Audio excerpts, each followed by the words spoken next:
Ces personnes discutent des projets d'avenir de leur village. Parmi ces projets, un nouveau terrain de basket et un parc.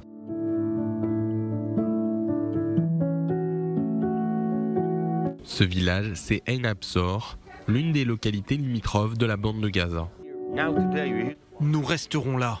On entend maintenant les missiles derrière nous, mais c'est probablement l'endroit le plus sûr d'Israël. Si cet endroit n'est pas sûr, aucun endroit en Israël ne le sera. Il est de notre responsabilité de faire de cet endroit un lieu meilleur et plus sûr. Le professeur Iftar Gepner, habitant d'Ein Absor, est l'un des partisans du retour rapide de la communauté, dont la plupart des habitants ont été évacués vers l'ensemble du territoire de la ville d'Eilat, dans le sud du pays. Mais d'autres voix s'élèvent au sein de la communauté. Chaque personne peut faire ce qu'elle veut, mais en tant que communauté, je pense que le gouvernement devrait dire « Attendez un peu, nous trouverons une solution à tous vos besoins. Nous avons maintenant l'occasion de résoudre le problème et vous pourrez revenir lorsque le danger sera écarté. » Ein Absor se trouve à proximité de la frontière avec Gaza et les menaces sont constantes dans la région. Mais contrairement à des endroits comme Niroz et le kibbutz Be'eri, Ein Absor a réussi à stopper l'infiltration du Hamas le 7 octobre, principalement grâce à l'équipe d'intervention. Et alors que d'autres communautés se sont installées de façon permanente dans des villes comme Tel Aviv, d'autres, comme Ein Absor, sont toujours hébergées dans des hôtels.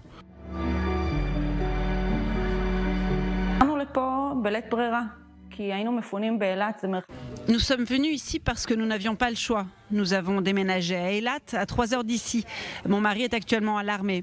S'il dispose de quelques heures, il peut se rendre à Eilat juste pour nous voir. La distance et son absence prolongée sont très difficiles pour moi et pour les enfants. Nous sommes rentrés non pas pour revenir ici, mais pour voir mon mari et nous installer dans notre future maison, qui ne sera pas à Eilat, mais dans un lieu où nous pourrons le voir. C'est ça que je voudrais. Nitzan Nachmani est l'une des résidentes qui s'oppose à un retour immédiat dans la région. Elle nous raconte comment le retour à Ein Absor a affecté ses enfants. Ils ne se sentent pas en sécurité ici. Le moindre bruit les fait sursauter. Ils me demandent de fermer les portes et de couvrir les fenêtres, comme le 7 octobre, lorsqu'il y avait un risque d'infiltration dans le village. En voiture, mon plus jeune enfant se cache car il a peur que les terroristes le voient et l'enlèvent. C'est triste. Passant d'une maison à l'autre, Nitzan tente de maintenir une certaine routine au sein de sa famille. Les enfants ne vont plus à l'école depuis longtemps. Alors quand nous venons en visite, nous faisons des maths et de l'hébreu pour qu'ils n'oublient pas. Cependant, d'autres familles cherchent des solutions différentes à Ein Absor. C'est le cas de cette école de substitution ouverte par des bénévoles il y a quelques jours. Après plus de 2 mois, ma famille a commencé à sombrer et j'ai décidé que, quoi qu'il arrive, je reviendrai chez moi à Ein Absor. Les premières semaines, j'ai aidé mon mari qui est agriculteur. Ses ouvriers thaïlandais sont partis et la situation était très complexe. Au bout d'1 mois, j'ai compris que je devais m'occuper de mes enfants. Cela fait déjà 3 mois et ils n'ont pas encore intégré ce qui s'est passé ici le 7 octobre. Il leur manque un cadre social et éducatif. Les lacunes sont énormes. Ces enfants ne sont pas allés à l'école depuis le mois de juin.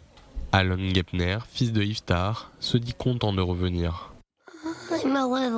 J'ai un peu peur, mais j'essaye d'être positif. Ein Absor a été créé en 1982 par un groupe de colons juifs qui avaient été évacués de la zone de Yamit dans la péninsule du Sinaï dans le cadre de l'accord de paix entre Israël et l'Égypte. Dikla Kay était toute jeune lorsque Yamit a été évacuée et elle doit maintenant affronter une nouvelle fois la séparation avec sa maison. Cependant, elle affirme que la situation est complètement différente de celle d'il y a 42 ans.